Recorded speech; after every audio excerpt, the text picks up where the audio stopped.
కొడంగల్ నియోజకవర్గం కోస్గిలో BRS party రైతు మహాధర్నా ప్రాంగణం నుంచి మరిన్ని వివరాలు మన ప్రతినిధి నరేష్ లైవ్ లో అందిస్తారు. నరేష్, ఆ ప్రాంగణం అంతా ఎలా ఉంది? రైతులు తరలి వచ్చారా? అక్కడ సిచ్యుయేషన్ ఏంటి నరేష్? సునీత, మరికొద్ది సేపట్లో బీఆర్ఎస్ వర్కింగ్ ప్రెసిడెంట్ కేటీఆర్ కోస్గిలో జరిగేటటువంటి రైతు నిరసన దీక్ష కార్యక్రమానికి హాజరు కానున్నారు. మధ్యాహ్నం 3 గంటల ప్రాంతంలో కేటీఆర్ ఇక్కడికి చేరుకుంటారు. ఇప్పటికే కొడంగల్కి బయలుదేరినటువంటి కేటీఆర్ మధ్యలో ఉన్నటువంటి ప్రోగ్రాంలు చూసుకుంటూ ఇక్కడికి చేరుకొని ఉన్నారు. దీనికి సంబంధించి అన్ని రకాల ఏర్పాట్లన్నీ కూడా పూర్తి కావడం జరిగింది.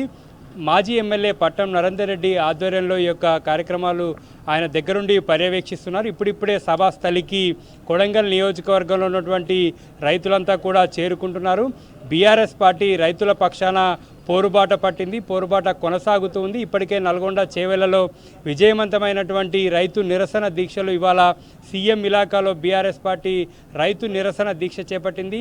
రైతు నిరసన దీక్షతో రైతులకు బీఆర్ఎస్ పార్టీ బాసటగా నిలుస్తూ వస్తుంది. రైతుల కష్టాలు వింటుంది. వారికి ఇచ్చినటువంటి హామీలను అమలు చేసేటటువంటి విధంగా ప్రభుత్వంపై ఒత్తిడి తీసుకొస్తుంది. ఇదే అంశానికి సంబంధించి మనతో పాటు మాట్లాడడానికి కొడంగల్ నియోజకవర్గ నాయకులు సలీం ఉన్నారు. అన్న, కేటీఆర్ గారు రాబోతూ ఉన్నారు.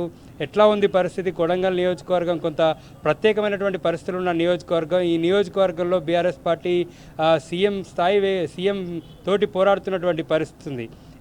ఈ సందర్భంగా కేటీఆర్ ఇక్కడికి రాబోతున్నారు. ఎట్లా ఉండబోతుంది క్యాడర్లో ఉత్సాహం? ఈరోజు రాష్ట్ర ముఖ్యమంత్రి అయిన రేవంత్ రెడ్డి సొంత నియోజకమైన కొడంగల్లో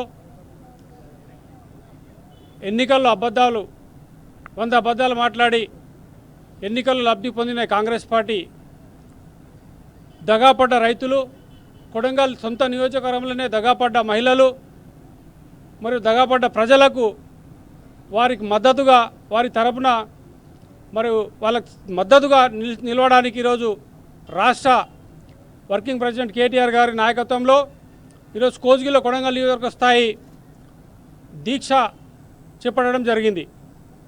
వాస్తవంగా ఈరోజు తెలంగాణ రాష్ట్రం మొత్తానికి ఈ కాంగ్రెస్ ప్రభుత్వం వచ్చిన తర్వాత ప్రజలకు ఏమర్థమైందంటే కేవలం ఎన్నికల కొరకు మరి ఎన్నికల జిమ్ముకులే మాట్లాడి ఈరోజు అధికారం రావడం జరిగిందని ప్రజలకు అందరికీ అర్థమైంది.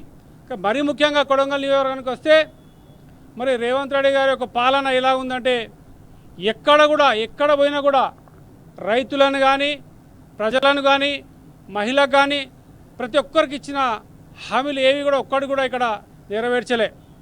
రైతు బంధు విషయంలో అలానే చేసినారు. మరియు మొన్ననే గత వారం 10 రోజుల కిందటనే ఇదే కోస్గిలో సొంతంగా ముఖ్యమంత్రి మరి సమావేశం ఏర్పాటు చేసి ఈరోజు ఆదివారం ఉంది, ఈరోజు సెలవు ఉంది, మరి రేపటి నుంచే అన్ని విధాలుగా రైతులకు రైతు బంధు వస్తుందని చెప్పి మరి తప్పు హామీ ఇవ్వడం జరిగింది. మన పెద్దలో ఒక సామెత ఉంది, 100 అబద్ధాలు ఆడైనా ఒక పెళ్లి చేయాలని. అలాగే ఆ యొక్క సామెతని మన రేవంత్ రెడ్డి గట్టిగా పట్టుకున్నట్టున్నాడు. ఎందుకంటే ఒక గ్రామంలో ఒక ఆవారా తిరుగుతున్న పిల్లానికి పెళ్లి కాని పిల్లానికి ఏదో పిల్లని ఇవ్వాలంటే ఓ పెద్ద మనుషులు అందరూ కలిసి 100 అబద్ధాలు ఆడైనా పాపానికి ఎవరు పిల్లలు ఇస్తలేరే బాబు, మరి వాని పిల్లని ఇవ్వాలంటే 100 అబద్ధాలు ఆడాలని చెప్పి మరి వానికి 10 ఎకరాల భూమి ఉంది, మరి వానికి మంచి ఆస్తులు ఉన్నాయి, మంచి ఏదో జాబ్ చేస్తున్నాడని చెప్పి అబద్ధాలు మాట్లాడి మరి పిల్లల్ని చేసి పెళ్లి ఇచ్చే పరిస్థితులు మరి పెద్దలు ఆ సామెత చెప్పినారు.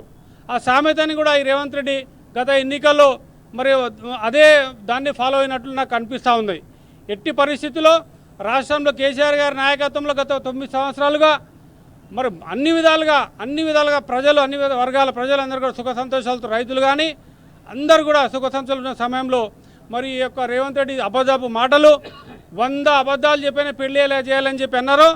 100 అబద్ధాలతో పాటు మరి 6 గ్యారంటీలు మరి 420 హామీలు ఇచ్చి మరి ఈరోజు రాష్ట్ర ప్రజలందరూ మోసం చేయడం జరిగింది. మరి అలాగే ఈ నియోజకవర్గంలో కూడా ఎక్కడ కూడా తన సొంత నియోజకవర్గంలో ఎవరికి కూడా ప్రజలకు కానీ నాయకులకు కానీ కార్యకర్తలకు అందుబాటులో లేకుండా హైదరాబాద్లో ఉండి మరి వాళ్ళ అన్నయ్య తిరుపతి రెడ్డిని ఇక్కడ పెట్టి మరి ప్రజలను రుద్దుతూ ఉన్నారు. నేను ఒకటే అడుగుతాను రేవంత్ రెడ్డి గారిని, ముఖ్యంగా ఈరోజు తెలంగాణ ప్రజలకు ఇచ్చిన వాగ్దానాలను ఖచ్చితంగా పూర్తి చేసే వరకు బీఆర్ఎస్ పార్టీ మాత్రం ఖచ్చితంగా ప్రజలంబడి ఉంటుంది. మీరు ఎన్ని ఇబ్బందులు చేసినా ఈరోజు ఈ సమావేశం జరగకుండా కూడా అన్ని గ్రామాల్లో కూడా కొంతమంది కాంగ్రెస్ కార్యకర్తలు, కాంగ్రెస్ నాయకులు భయభ్రాంతులకు గురి చేసి రైతులు స్వచ్ఛందంగా ఈ సమావేశంకి వస్తుంటే కూడా మీరు అక్కడ పోతే మీకు పథకాలు రావు, మీకు ఇండ్లు రావు, మీకు పెన్షన్లు రావు అని చెప్పి భయభ్రాంతులకు గురి చేస్తున్నాం. అయినా కూడా స్వచ్ఛందంగా ఈరోజు ఈ కోస్గి సభకు స్వచ్ఛందంగా 8 మండలాల నుంచి ప్రజలు కూడా తరలి రావడం జరుగుతుంది. రేవంత్ రెడ్డి యొక్క